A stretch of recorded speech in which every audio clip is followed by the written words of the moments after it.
bit hard to pronounce. It's Brvoje. Yeah, I know. Brvoje is too hard, please call me Harry. Yeah, that'll do. Alright, we'll now get our audio devices over here. That's when Diocletian realized that Appen poisons human beings, and he also realized that Appen means wild boar in Latin. He took out his sword, he accused Appen as having killed him, and then stabbed Appen, and thus avenged the late emperor. And the entire army cheered, because the army loved Diocletian. He was quite charismatic, and he was a soldier just like them. The military leader Diocletian, and then he willingly resigned. He became the first emperor ever to willingly leave the throne.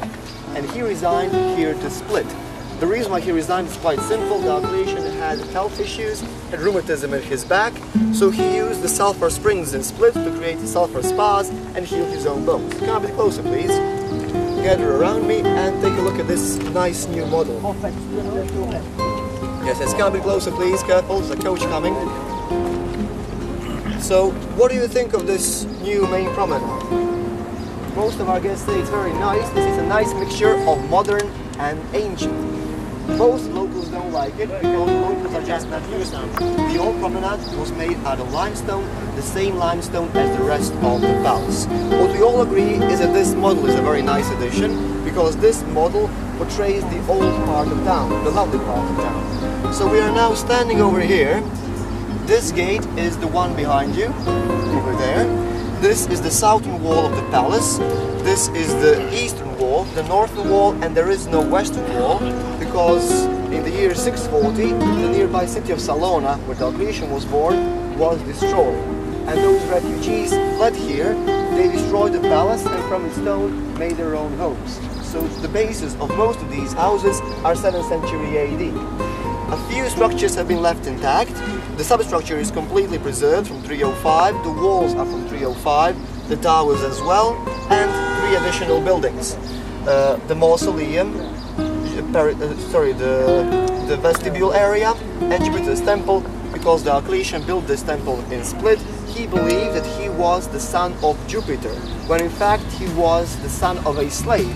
But of course, commoners don't like being ruled by somebody who is not of noble birth, which was not Diocletian. And then the Christians decided to punish Diocletian. As you can see, they used his own mausoleum, his own grave, and turned this grave into a Christian cathedral. So the punishment fitted the crime. But that's not all they did. Once we reach this inner part of the palace, I'll explain in great detail how the Christians punished Diocletian. They've done a very thorough job. What we'll do today is the following. We'll take a look at the substructure of the palace first. We'll see that area, we'll see just one corridor. Then we'll reach the upper part, observe the upper part. We'll take a look at the mausoleum. Then we'll walk towards Golden Gate, exit the palace, walk around this medieval part of town. We'll make a quick stop here on the main square to see the various influences, such as Venetian and Austrian, a bit of Jewish as well. Then we'll reach this square called Flower Square, again Venetian influence followed by a bit of Baroque, and then we'll reach the main square and then re-enter the substructure to see additional rooms. We can't see these additional rooms immediately because the substructure wings open past 9 AM. So we'll see them at the very end of our tour, but they are definitely the highlight because these rooms are completely preserved and they are enormous in size, and they are the reason why we still have all of these information about Spalatos. The Romans took over and they could not pronounce Aspalatos easily, they shortened it to Spalato. The Venetians shortened it to Spalato, and then the Croats shortened Spalato to Split. And the locals thought that Split was too long, so we shortened it to Split. In a few years it will be simply S, or IT, or God forbid Spit. In any case, the locals are lazy because of many things, pronunciation is just one of them. But I'll tell you more about our mentality when we're on the coach. They didn't take into account that limestone is porous, which means water seeps through.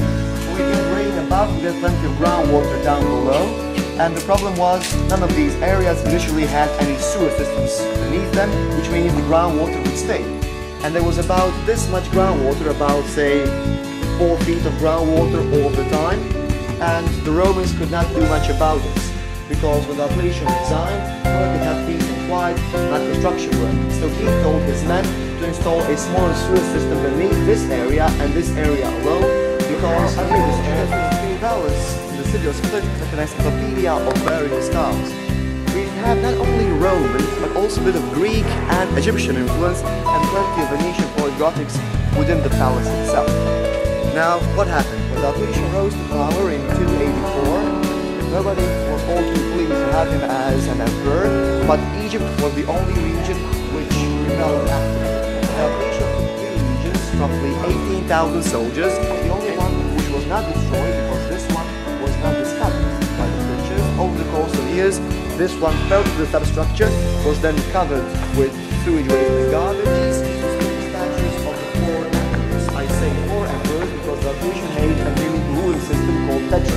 Ruling of the 4. You had Diocletian as the main emperor in 284, and in 285 he gave the western part of the empire to Maximilian and to the east of the south. And these 3 main emperors chose traditional high standards who would take their place once they resigned. So you had 4 emperors all involved, 2 ruling ones and 2 waiting ones. With this new system, Diocletian's life was more or less secure, and he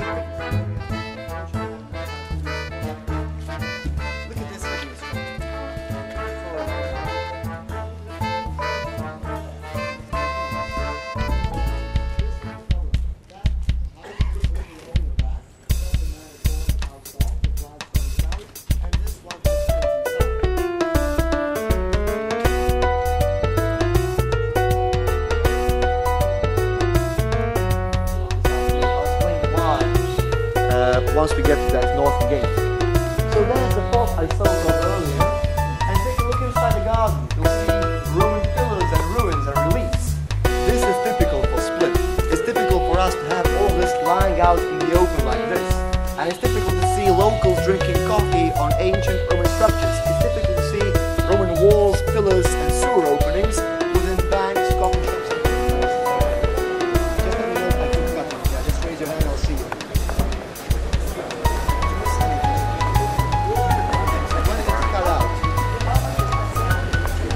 So in this area basically. Yeah, you haven't missed anything. Okay. Just a small part. Is that Roman or arches? They had about 7 of them. And this is impressive for those times.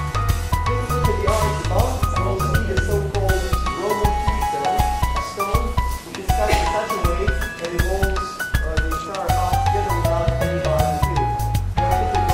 And above the keystone, you'll see this small passage which used to be a Roman corridor control soldiers, but nowadays somebody's own garden. There are people living in between 2 walls. Their apartments are only 2 meters wide and 4 meters long. Here in this area, around Golden Gate. Yet nobody wants to leave the palace. Some of them have apartments, and in these apartments, the kitchen, living room, and bathroom are all 1 room. And we the locals joke around. We say all these people who live in these tiny, inhumane conditions, they must be bachelors who write internet ads.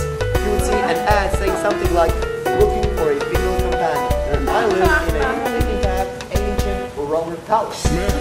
They would have millions of women rushing towards them just to find that these men live in 2x4 apartments with barely enough room inside to fit a single-sized bed. Okay, can you guess the artist? Yeah. Can you pronounce his name? No. Fair enough. Ivan Mestrovic? Ivan. Yeah. At least Ivan is easy, right? I was going to say Mestrovic. So, this statue is Mestrovic's biggest work.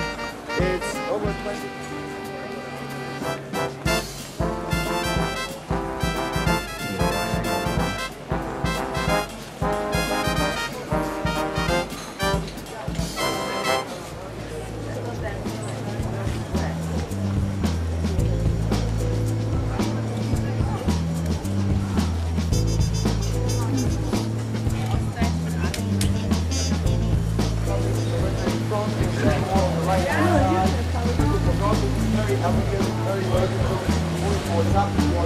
A kad ide?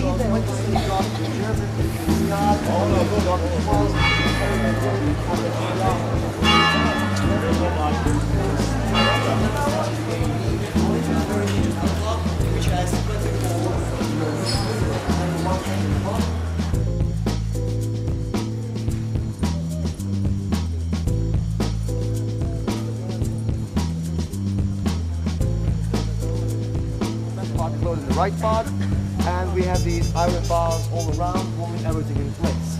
In front of the palace is the statue by an artist whose name is Ivan Mestrovic. Very good. And how can you tell? The hand. Exactly, very good. The man being portrayed is the first Croatian writer called Marko Marulić. He was the first who wrote in the Croatian language. His book came out in 1501 in handwriting, and then in 1521 it was printed, and nowadays it's Croatia's most popular book. It has over 40 different translations, and no other Croatian book has reached that level of fame as Judita by Marko Marulić in the entire world, because most of these were destroyed.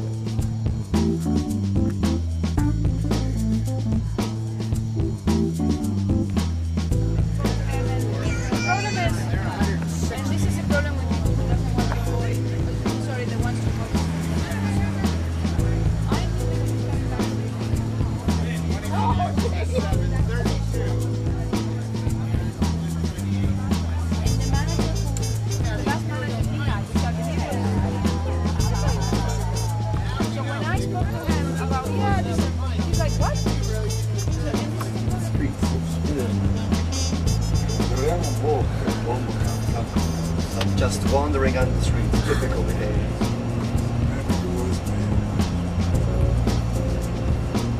The neighborhood up ahead is called the Radunica, and the moment we have these days of Radunica ahead of us, we went to school at the age of 6 or 7, we spent 8 years there, and then we have a simple choice. We can go to a regular high school, you spend 3 to 4 years there, and afterwards you can find work, but it's mostly blue-collar work, which is not paid all that well. Or we can go to a superior high school, like the one on your left-hand side now, and you spend 4 years there, and afterwards can't get any work. Let's find our spot in the shade. Mestrovic Gallery.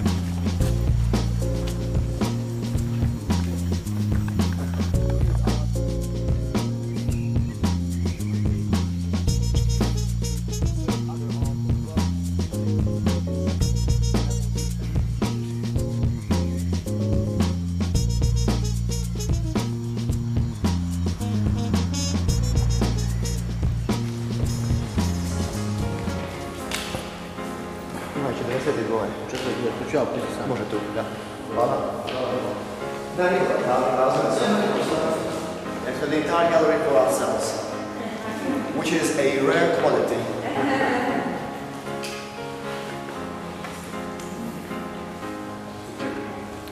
Enter inside, and of course we'll start on Mestrović's Now, this is a good example of stop, think and wonder. I'll ask you 2 questions. First question is, how would you name this statue? How would you call it?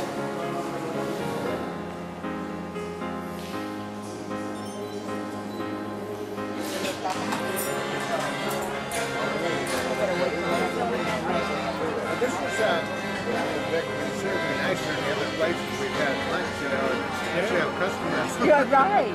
Lots of them.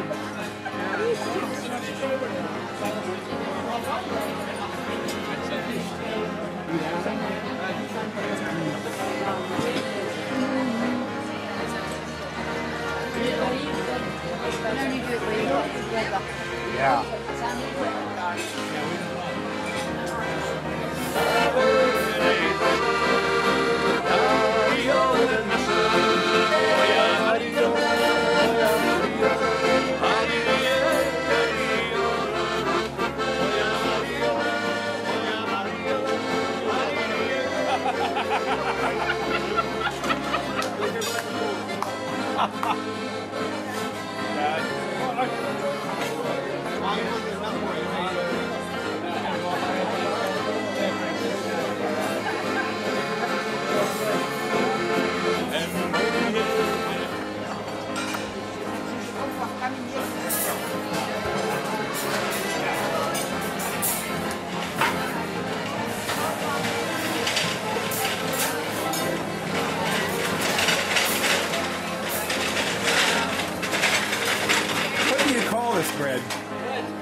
Turkish bread, huh?